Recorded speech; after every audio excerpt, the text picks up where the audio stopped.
दोस्तों, बहुत बहुत स्वागत है आप लोगों का सिंपल एजुकेशन में।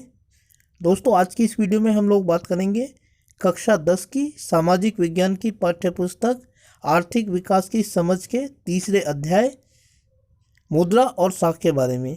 दोस्तों, यह इस अध्याय की तीसरी वीडियो है। इससे पहले वाली 2 वीडियो में हम इस अध्याय के बारे में बहुत कुछ जानकारी हासिल कर चुके हैं। यदि आपने उन दोनों वीडियोस को नहीं देखा है तो आप उन दोनों वीडियोस को देखिएगा।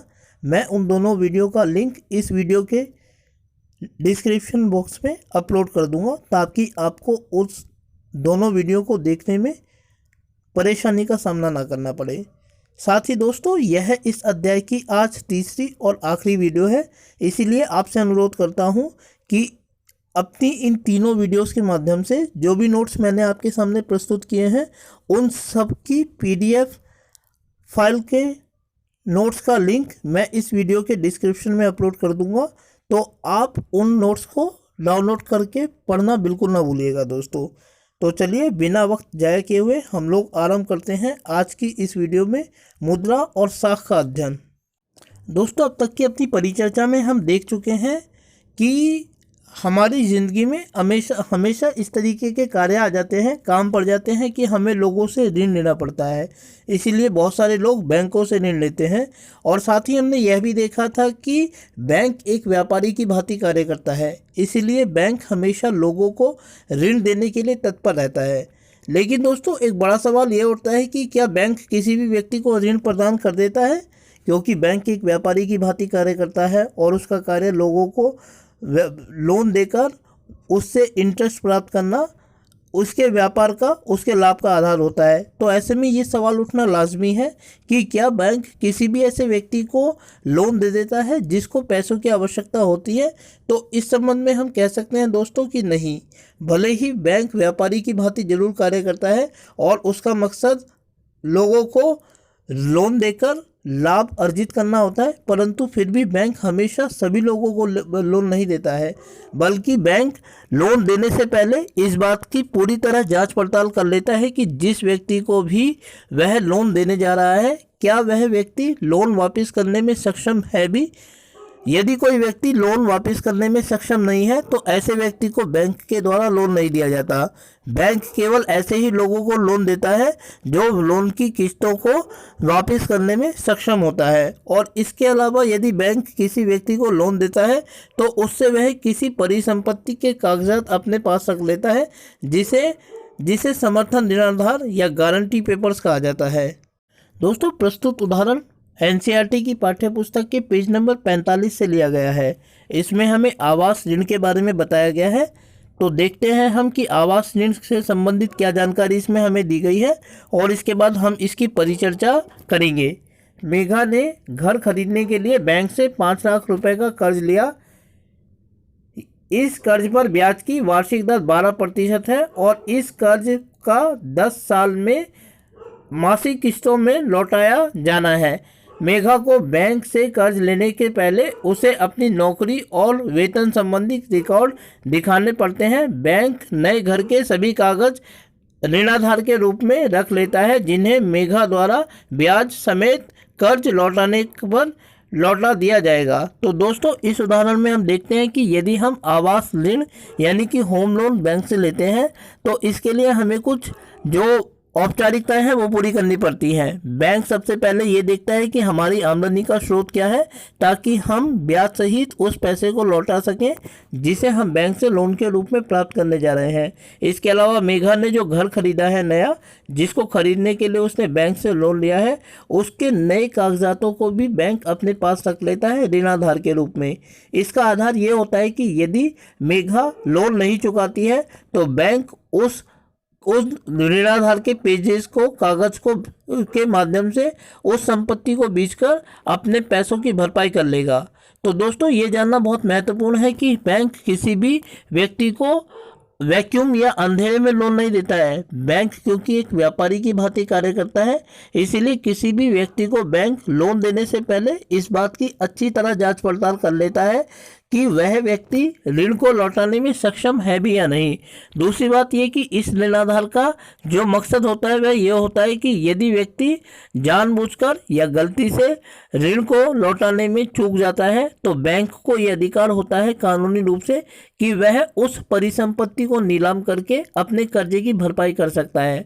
और दोस्तों ये जानना बहुत महत्वपूर्ण है कि जिस परिसंपत्ति के कागज बैंक के पास रखे जाते हैं, बैंक उसी परिसंपत्ति को बेच सकता है। उदाहरण के लिए मेगा के घर के कागज हैं तो वो केवल मेगा के घर को ही बेच सकते हैं, मेगा की कार को या किसी दूसरी परिसंपत्ति को बैंक नहीं बेच सकता।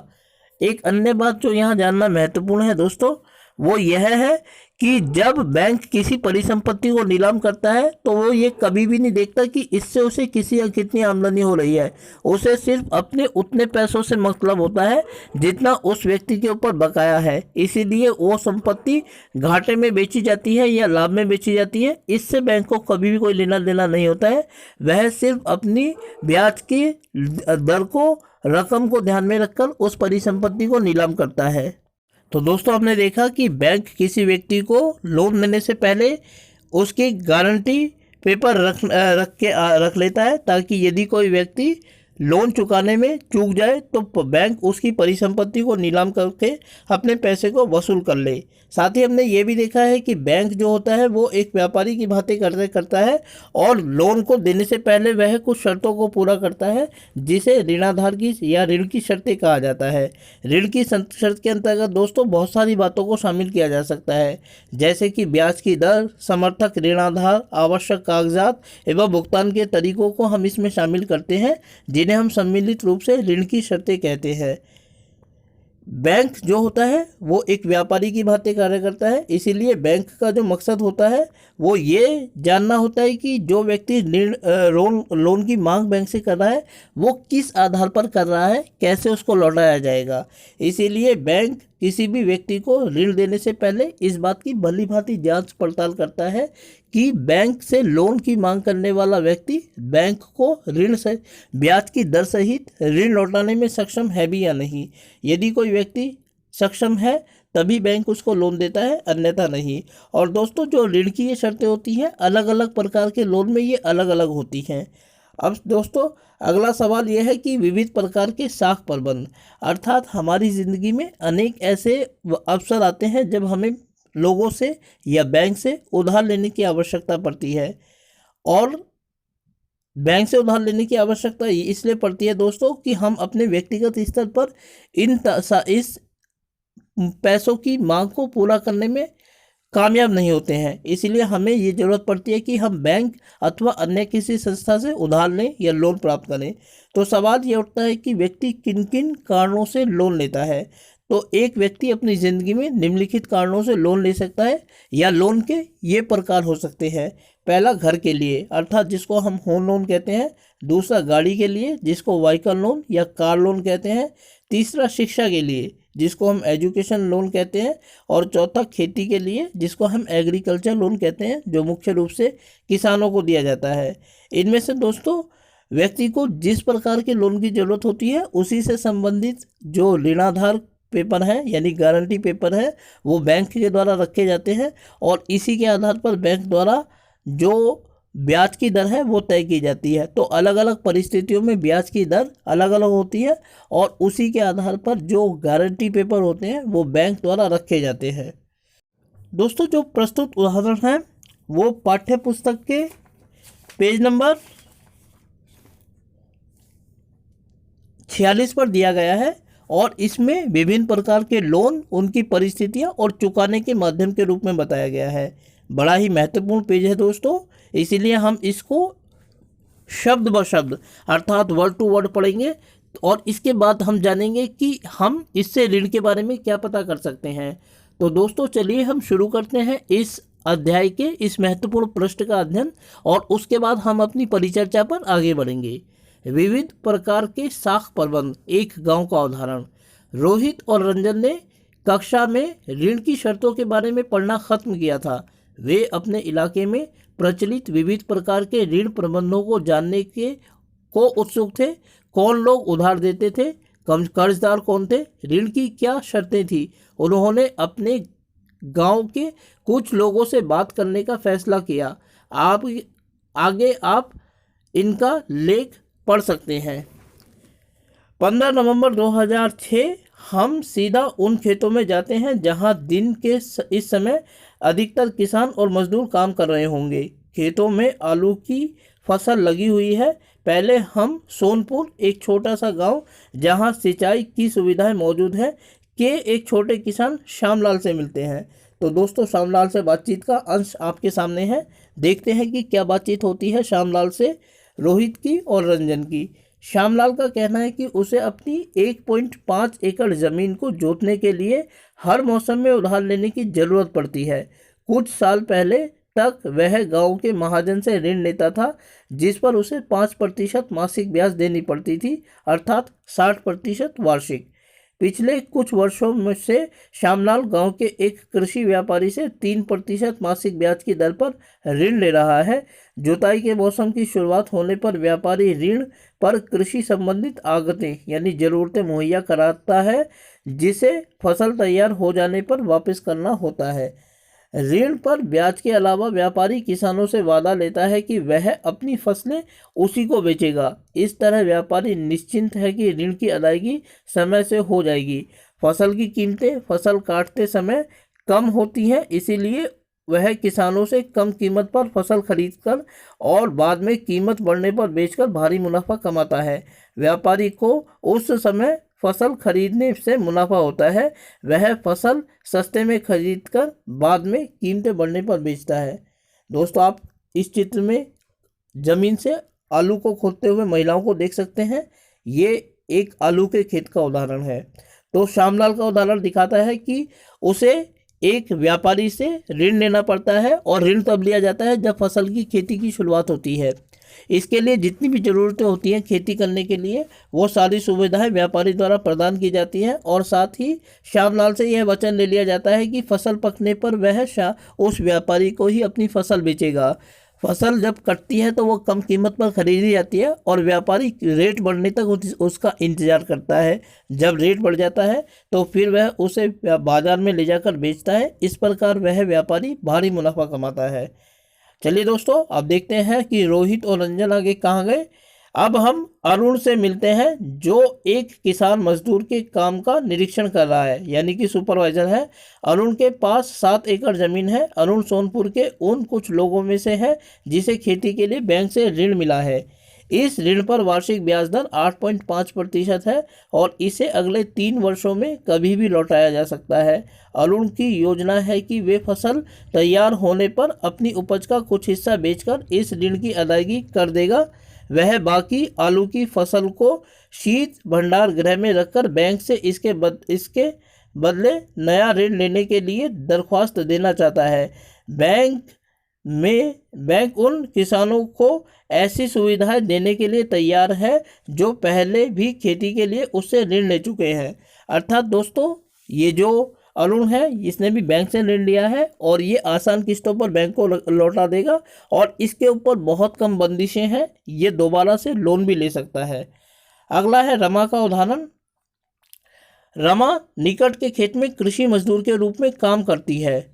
साल में कई महीने रमा के पास कोई काम नहीं होता है, और उसे अपनी रोज़मर्रा के खर्चों के लिए कर्ज लेना पड़ता है। अचानक बीमार पड़ने पर या परिवार में किसी समारोह पर खर्च करने के लिए भी उसे कर्ज लेना पड़ता है। रमा कर्ज के लिए अपने मालिक पर, जो सोनपुर का मध्यम वर्गीय भूस्वामी है, आश्रित है। भूस्वामी उसे 5% मासिक ब्याज दर पर ऋण देता है। रमा उस कर्ज को भूस्वामी के यहाँ काम करके वापस करती है। अधिकांशतः रमा को नया ऋण लेना पड़ता है, जबकि वह पुराना ऋण लौटा भी नहीं पाती है। वर्तमान में उसे भूस्वामी के 5,000 रुपये देने हैं। यद्यपि भूस्वामी उसके साथ अच्छा व्यवहार नहीं करता, फिर भी वह उसके लिए लगातार काम करती है ताकि आवश्यकता पड़ने पर उसे ऋण मिल सके। रमा हमें बताती है कि सोनपुर में भूमिहीन लोगों के लिए ऋण का एकमात्र स्रोत भूस्वामी नियोक्ता ही है। तो दोस्तों, इस पेज पर हमने 3 प्रकार के लोगों का अध्ययन किया। 2 ऐसे जिन्होंने बैंक से लोन लिया है और एक ऐसा जिसने निजी भूस्वामी से या जमींदार से लोन लिया है। हम इनको आगे कैसे समझ सकते हैं, इसकी चर्चा हम आगे करेंगे।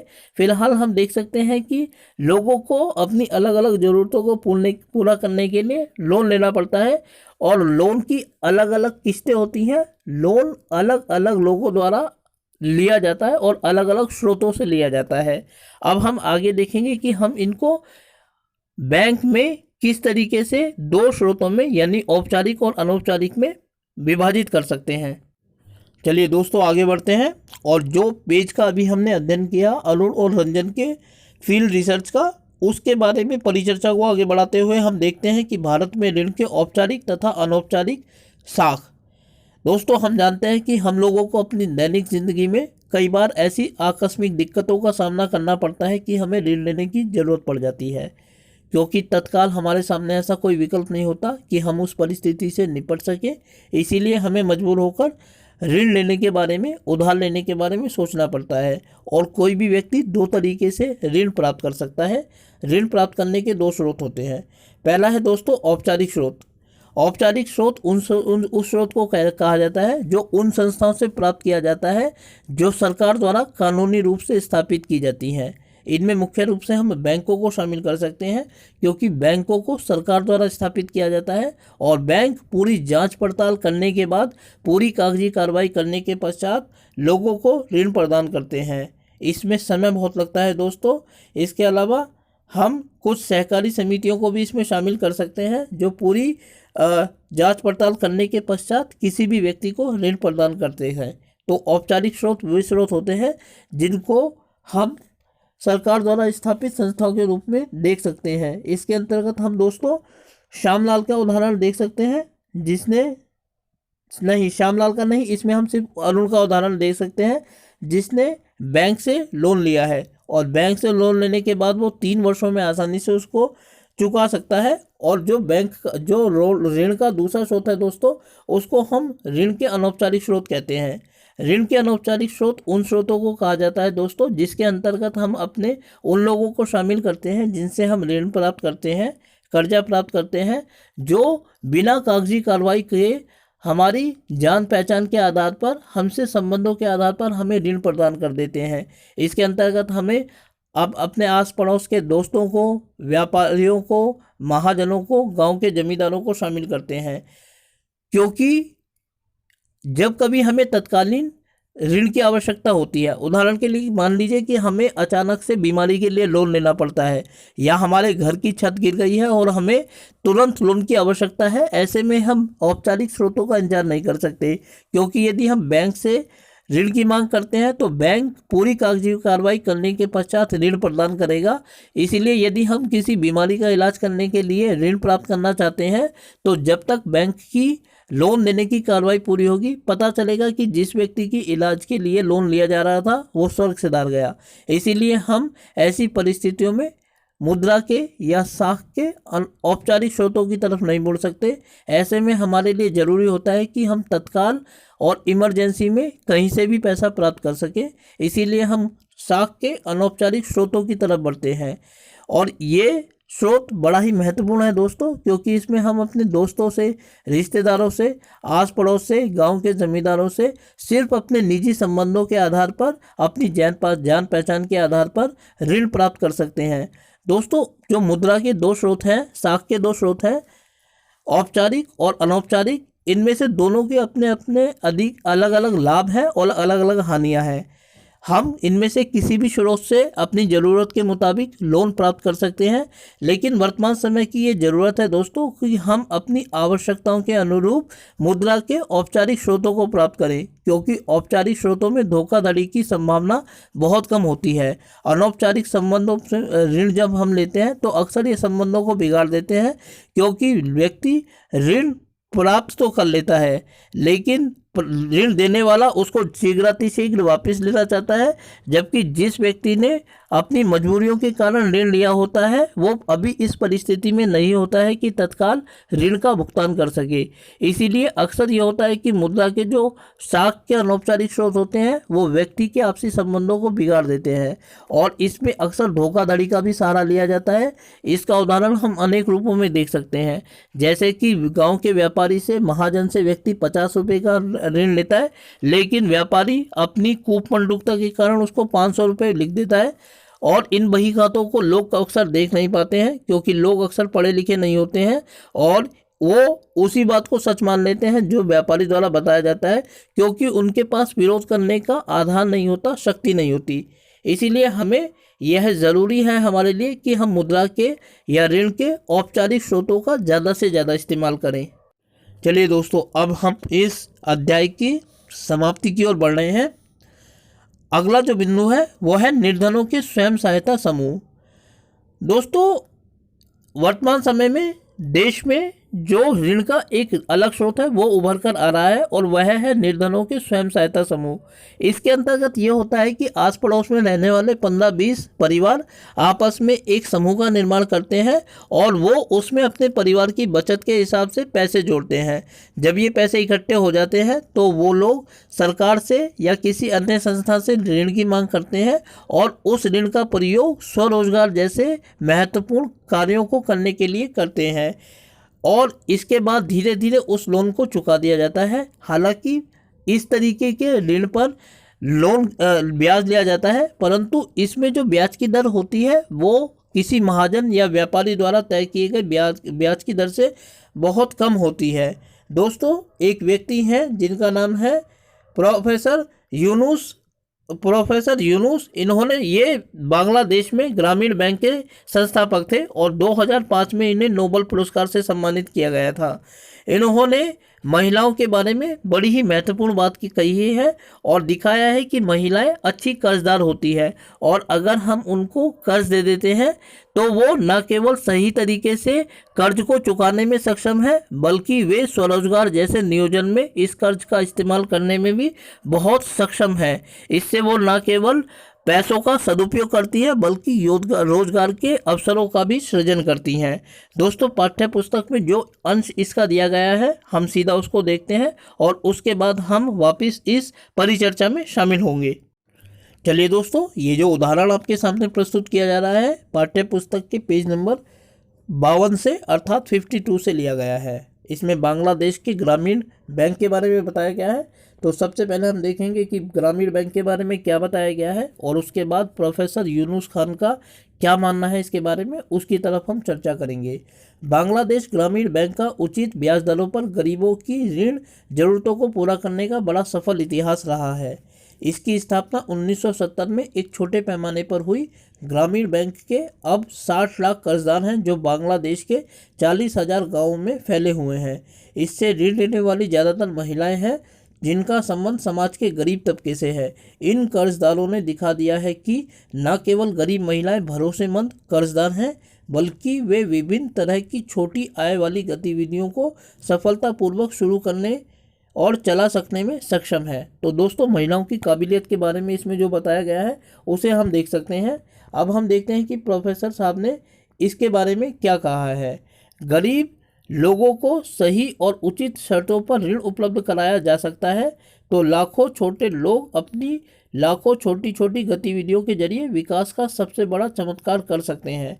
अर्थात दोस्तों, हम लोग बैंक अक्सर ये होता है कि वो बैंक लोन देने से पहले इस बात को जांच करता है कि व्यक्ति ऋण को लौटा पाने में सक्षम है या नहीं, और यदि कोई व्यक्ति ऋण को लौटा पाने में सक्षम नहीं है या उसके पास कोई गारंटी या ऋणाधार नहीं है, समर्थक ऋणाधार नहीं है, तो ऐसे व्यक्ति को बैंक कभी भी लोन नहीं देता है। लेकिन मोहम्मद यूनुस साहब ने दिखाया है कि यदि हम बिना गारंटी पेपर के, बिना किसी ऋणाधार के व्यक्ति को लोन दे देते हैं गरीब लोगों को, तो वो चमत्कार कर दिखाते हैं। वो न केवल रोजगार के नए अवसरों का सृजन करते हैं बल्कि उस ऋण को जो उन्होंने बैंक से प्राप्त किया है ब्याज की दर सहित लौटाने में भी पूरी तरीके से सक्षम है। इस तरीके का चमत्कार किया जा सकता है और ये सरकार द्वारा इस विश्वास पर किया जा सकता है कि व्यक्ति को बिना समर्थक ऋणाधार के ही लोन दिया जा सके, ताकि वो अपनी ज़रूरतों को पूरा कर सके और रोजगार के नए अवसरों का सृजन कर सके। तो दोस्तों, ये इस अध्याय मुद्रा और साख की तीसरी और आखिरी वीडियो थी। इसके साथ ही हम इस अध्याय को समाप्त करते हैं। दोस्तों, इस वीडियो के डिस्क्रिप्शन लिंक से आप लोग पहली 2 वीडियो के लिंक को डाउनलोड करना और पूरे अध्याय के नोट्स को जो मैंने आपके सामने प्रस्तुत किए हैं उसके PDF फाइल के लिंक से इन नोट्स को डाउनलोड करना बिल्कुल ना भूलिएगा, ताकि आप जब चाहें, जहां चाहें, जैसे चाहें इन नोट्सों का अध्ययन कर सकें। दोस्तों, मैं उम्मीद करता हूं कि आपको यह वीडियो अच्छी लगी होगी और साथ ही आपसे अनुरोध करता हूं कि यदि वीडियो अच्छी लगी तो वीडियो को लाइक करें और चैनल को सब्सक्राइब करें। साथ ही आगे आने वाली वीडियोस को देखने के लिए जुड़े रहें मेरे साथ मेरे इस यूट्यूब चैनल पर, जिसका नाम है सिंपल एजुकेशन। वीडियो को देखने के लिए आपका बहुत बहुत धन्यवाद दोस्तों।